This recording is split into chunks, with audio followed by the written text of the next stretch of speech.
নমস্কার বন্ধুরা, মেঘার সাথে বাঙালিয়ানার আরও একটি নতুন পর্বে আপনাদের সবাইকে স্বাগত। আজ নিয়ে এসেছি একদম প্রত্যেক দিন রান্না করার মতো বেগুন সর্ষে দিয়ে একটা মাছের ঝালের রেসিপি। ছোট বড় যে কোনো মাছ দিয়েই কিন্তু এই একই প্রসেসে মাছের ঝাল রান্না করা যাবে। তাহলে চলুন এবার রেসিপিটা দেখে নেওয়া যাক। প্রথমেই একটা কড়াই ভালো করে গরম করে তার মধ্যে আমি 3 টেবিল চামচ মতো সর্ষের তেল দিয়েছি। তেলটা খুব ভালো করে গরম হয়ে যাওয়ার পর এর মধ্যে নুন হলুদ মাখিয়ে রাখা মাছের টুকরোগুলো দিয়ে এগুলোকে ভালো করে ভেজে তুলে নিতে হবে। আমি এখানে একটা 350 গ্রাম ওজনের তেলাপিয়া মাছ নিয়েছি।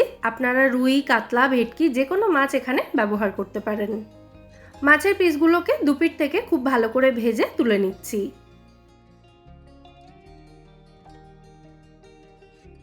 এরপর বাকি তেলের মধ্যে ফোড়নের জন্য দিয়ে দিলাম 1 চা চামচ কালো জিরে, সাথে দিচ্ছি একটা চেরা কাঁচা লঙ্কা। তারপর বড় টুকরো করে কেটে রাখা বেগুন দিয়ে বেগুনের পিসগুলোকে খুব ভালো করে ভেজে নিতে হবে। আমি একটা 150 গ্রাম ওজনের বেগুনকে 8 টুকরো করে কেটে নিয়েছি। বেগুনটা ভাজার সময় কিন্তু এর মধ্যে আমি নুন হলুদ কিছুই মেশাইনি। দেখুন বেগুনের পিসগুলো চারিদিক থেকে ভালো করে ভেজে নিয়েছি। বেগুনগুলো ভাজার পর তুলে রাখার কিন্তু দরকার নেই, এর মধ্যেই দিয়ে দিতে হবে স্বাদ অনুযায়ী নুন, 1/2 চা চামচ হলুদ গুঁড়ো এবং স্বাদ অনুযায়ী লঙ্কা গুঁড়ো। সমস্ত উপকরণ খুব ভালো করে নাড়াচাড়া করে মিশিয়ে দিচ্ছি। এই সময় এর মধ্যে দিয়ে দিতে হবে সর্ষে বাটা।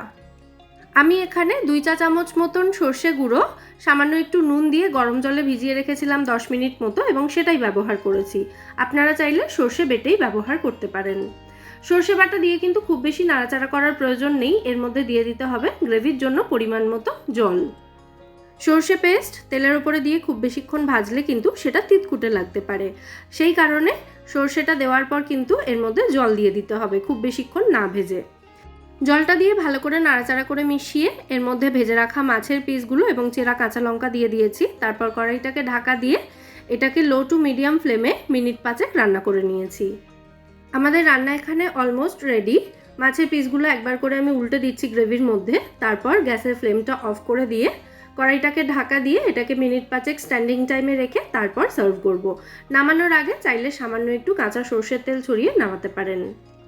গরম ভাতের সাথে এই বেগুন সর্ষে দিয়ে মাছের ঝাল খেতে কিন্তু দুর্দান্ত লাগে। আশা করছি আজকের এই মাছের ঝালের রেসিপিটা আপনাদের ভালো লেগেছে। যদি ভালো লেগে থাকে ভিডিওটাকে বরাবরের মতো একটা লাইক আর শেয়ার করার অনুরোধ রইল। সাথে আমার চ্যানেলটাও অবশ্যই সাবস্ক্রাইব করে নেবেন যদি এখনও না করে থাকেন, অথবা আপনি যদি আমার চ্যানেলে নতুন দর্শক বন্ধু হয়ে থাকেন। আর পাশে থাকা বেল আইকনটা ক্লিক করে অল নোটিফিকেশন অপশনটাও অবশ্যই অন করে দেবেন সমস্ত নিত্য নতুন রেসিপি ভিডিওর আপলোড নোটিফিকেশন সবার আগে পাওয়ার জন্য। আজকের মতো এখানেই বিদায় নিচ্ছি, ফিরে আসবো নতুন কোনো রেসিপি নিয়ে। সবাই সুস্থ থাকবেন, ভালো থাকবেন এবং সবাইকে খুব ভালো রাখবেন।